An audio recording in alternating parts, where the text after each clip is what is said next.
La situation s'est stabilisée en Corse. Un peu plus de 1500 hectares ont été détruits par les flammes. Plusieurs enquêtes sont en train d'essayer de déterminer la cause des incendies, criminels ou accidentels. Et sur le terrain, les pompiers restent mobilisés. Il s'agit d'empêcher les foyers qui couvent toujours de se transformer à nouveau en incendies incontrôlables. C'est le cas par exemple aux abords de la forêt de Bonifato. Reportage de notre envoyé spécial Justin Morin. 3000 hectares de forêt, des pins maritimes, des chênes verts, des oliviers, entourés d'un maquis très sec. Il n'a pas plu depuis plus d'un mois. À la moindre flamèche, la forêt de Bonifato pourrait partir en fumée. Le feu n'est pas très loin. Les 150 pompiers présents font donc tout ce qu'ils peuvent pour éviter que les flammes n'atteignent cette zone située dans la montagne. Un travail très compliqué puisqu'elle est difficilement accessible. Avec l'aide des techniciens de l'Office national des forêts, des voies ont été défrichées afin de pouvoir faire passer les lances à incendie. Des pompiers ont aussi été héliportés sur les foyers encore actifs.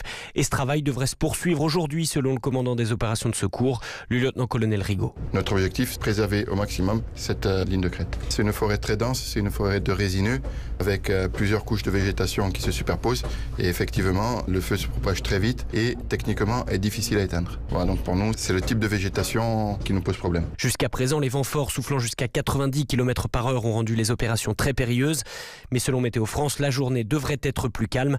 Les pompiers comptent bien en profiter pour enfin mettre un terme à cette série d'incendies. À Calenzana, Justin Morin, Europe 1.